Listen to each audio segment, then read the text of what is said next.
So the flash forward scenes are back, guys, and Felicity is taking a dark turn, not only in present day but also towards the future, so it seems. And is this it for Ricardo Diaz, the dragon? I don't think so, but let's talk about Arrow Season 7, Episode 6, Due Process.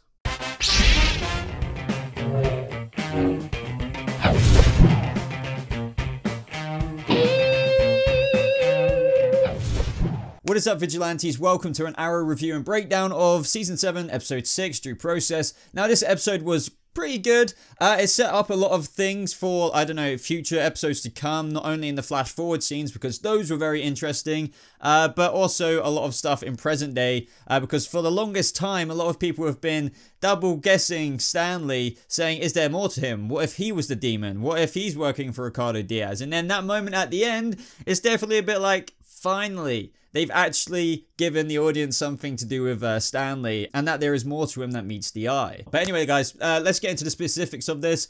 So subscribe to this channel if you do enjoy these Arrow reviews and breakdowns and you want to see more nerdy, geeky content just like this, and be sure to like this video if you do go on to enjoy it. So the beginning of this episode started quite quickly after the last one. Obviously, Diaz captured freaking Anatoly with the silencer, and he's like, you need to help me destroy Oliver Queen. And that's kind of predictable in this episode, especially from the trailer. Like, you know, it was all about getting Anatoly back and seeing what he could do for Team Arrow. But first, let's talk about more specifically the whole Laurel side of things. This episode really put like 2, 3, 4 lenses on top of Laurel in terms of when she first went to go see Oliver in prison. Oliver digs into her quite a bit in terms of saying, you know what's funny? You're nothing like her. Like, Oliver doesn't really believe she's trying to help him at all. And a little part of me felt sorry for Black Siren Laurel here for a minute, because of course she's not Earth 1 Laurel, but she seemed hurt by that because, you know, I think we all know she is actively trying to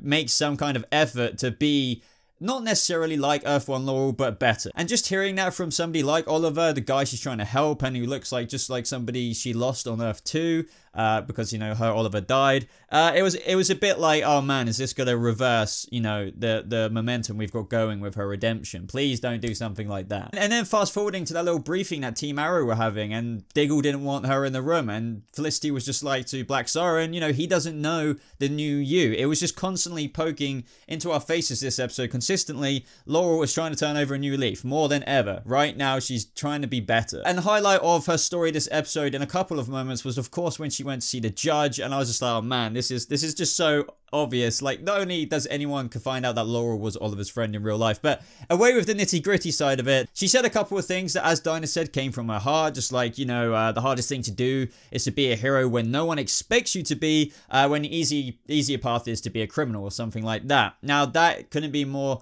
true in Black Siren's case, because, you know, as she's recently explained to Felicity, that she never used to be like that. She even used to be like Felicity, but the easier path is always the criminal path. So that is why when, you know, fair enough, she got an investigation potentially launched into Slabside, but she didn't get any kind of actual appeal for Oliver coming out of prison there. So she wanted to actually go and assault the judge or something like that, but luckily Dinah stopped her from doing that. And if that would have happened, that would have been disastrous, because it would be like all of that just for her to, like, you know, spiral down the staircase again. But thank God Dinah stopped her. And that moment was the defining moment for Dinah as well, a guy who lost the love of her life, arguably, to Black Siren, seeing for the first moment that she is on the right path and not on the dark path. But anyway, if you couldn't guess already, I really liked what they've done with Laurel this episode, albeit I wish they did it just an episode earlier, maybe. Now, in this episode, in terms of Oliver, we had Detective Oliver, because Stanley gets put in the hole, because what we know about this episode is that a guard got murdered and he was getting blamed for it, and the guards were beating him up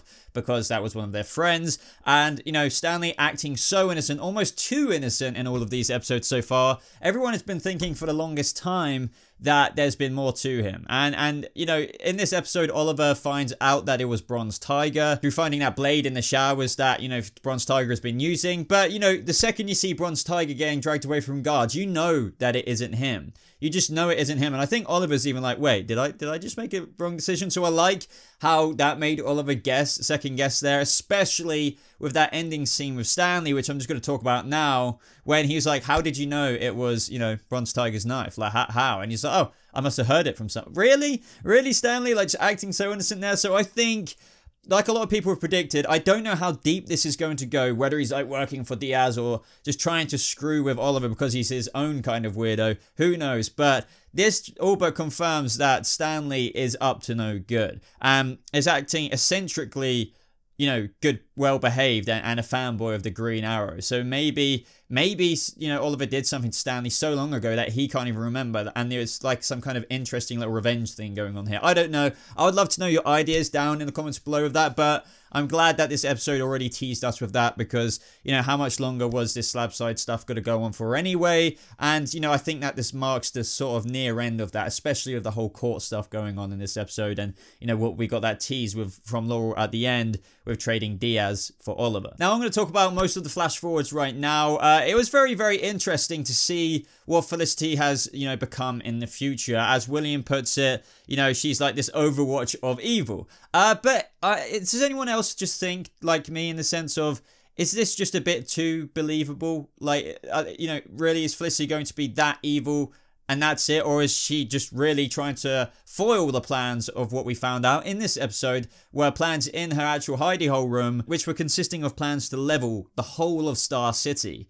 I can't imagine in what possible world, you know, unless it literally is just writers writing it down saying character change, where Felicity would blow up the whole of Star City for any reason. Even if she did turn dark, I don't get it. So that's making me think, despite everything, you know, Dinah and everyone saying like, oh, Felicity's changed, you know, she's not who you remember her to be. She went underground and called herself the Calculator, like obviously similar to her father, and she ran around some dangerous circles. I just don't know how to feel about that yet. I feel like, yeah, sure, she did go dark, but I don't know if she's going to be responsible for actually being somewhat of a terrorist here, or like a plan to be terrorist. And even as Roy put it, maybe she changed her mind, but I don't know. But anyway, the flash forward scenes were really good this episode.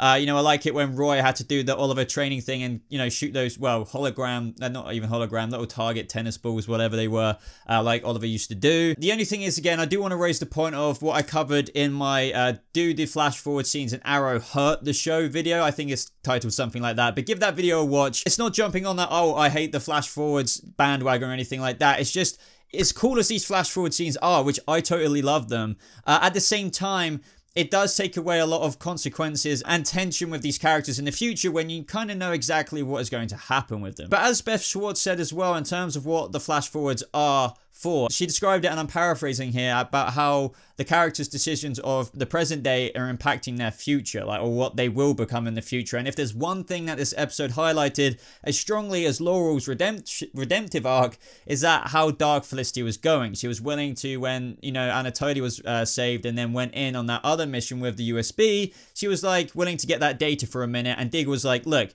you're putting an innocent guy's life at risk here because he's going to die or likely die if you don't pull the plug sooner because he was exposed. And Felicity just making that decision of like, oh, but the data's more important. Basically going through any measure. Doesn't matter what the cost is as long as she gets it. That is dark thinking, and that couldn't have been shown better in terms of Felicity this episode. And that highlight from Diggle really did personify all of this for her arc at the minute, and how I just hope that when the war is over, you still come out a hero. And this goes back to what I was saying about Beth Schwartz in the future. Well, Felicity apparently takes a dark turn. Now, I definitely believe she does take that dark turn because Dinah, you know, obviously knew her from here on out into the future, 10 years, 20 years into the future, and still knows that she went dark. But going back to the flash forward scenes for just one more comment here, is that it definitely intrigued me when Roy said to Dinah that he found the Mark of Four message in Oliver's bow. Now, I am intrigued to know what that means, and if that is a setup for any villains in the future, because everyone seemed, well, Dinah and Roy both seemed to shit themselves when that got spoken about out loud as if they were talking about Voldemort or something, so I can't wait to see what that is all about. I'm going to look into this a bit more, so I'd love to know your thoughts down in the comments below. Now, in this episode as well, it was really good to see the Longbow Hunters come back. I wish they got more screen time as these henchmen of Diaz.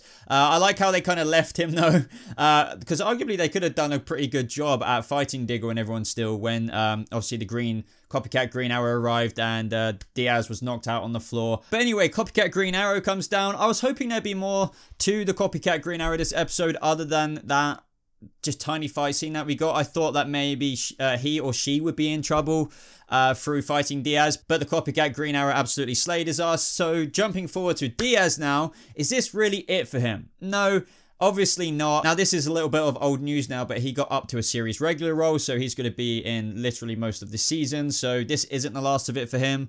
When Felicity wanted to kill him when the cameras were off, you know, that is somewhat believable in the sense of, you know, she has been made into this molded of a dark person than what she has been in previous seasons, and she blames that all on him because, you know, this drive she's got now to do anything at any cost is to protect her family and herself.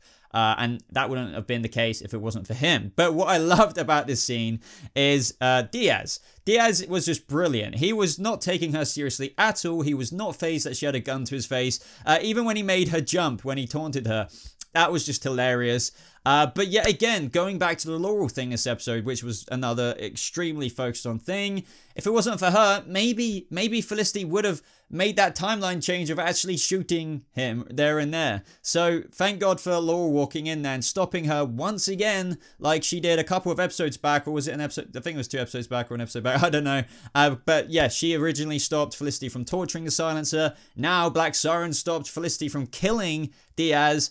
You have to give Black Siren some credit this episode because she did an amazing job at being a good guy. Black Siren also revealed the fact that she's made a deal or something like that for Diaz, for Oliver, and that's going to be exciting to see where that goes. Obviously, Slabside isn't going to be a season-long thing, so that's going to be over any day now. Well, not any day now, but any week now kind of thing. Obviously, we've got the crossover coming December 9th. So Oliver's going to be full swing into that. So this is all going to hyper accelerate forward. Granted, maybe a little too fast for like how all of this Laurie stuff is coming up. I have to admit, Laura did an amazing job in the court, considering she's only been a proper practicing lawyer for like 6 months. But regardless, I'm very excited to see the moment when Diaz, like he said with the Copycat Green Arrow, is like, no, that's impossible. And it actually does turn out to be Oliver. I want him back in that hood. I want him back on the streets, especially now the people of Star City, like we heard in that news report. And I really like this touch where they were practically praising the act of what the Copycat Green Arrow did in terms of taking down Ricardo Diaz. And they were even like, you know, should the anti-vigilante law be revoked? That kind of made me laugh a little bit because it's like, Star City, make up your mind. I mean, other than that, guys, a really good episode. I don't think it beats last week's episode for me because that was just awesome with Talia al Ghul on level 2. But this episode was good in so many other ways that episode wasn't, in terms of I really feel like I connected with Laurel this episode. Her story really mattered to me a lot more than what it has so far this season. I just really like the redemptive arc she's going on, and Felicity's darkness twist is believable, and it's making me more intrigued to how and why she gets to where she is in the future. And is the future thing even real in terms of Felicity? Was she just going undercover with dark people to try and stop Star City from blowing up, or was that actually her intentions, which is so hard to believe? Anyway, there's a lot of questions to answer that got set up, as I said, kind of setting up episode, but there was a lot of satisfaction in it as well, and things really have moved forward now with Ricardo Diaz in custody and seeing how Oliver might be getting out very soon. But let me know what you guys thought of this episode down in the comments below. Click on the like button if you did get this far on the video. It only takes a couple of seconds of your time, and it really, really does help this video out. Social media links and everything else, like my Discord, are in the description down below. But thank you so much for watching. Hope you guys have a lovely rest of your day, and I'll see you vigilantes in the next video. Goodbye.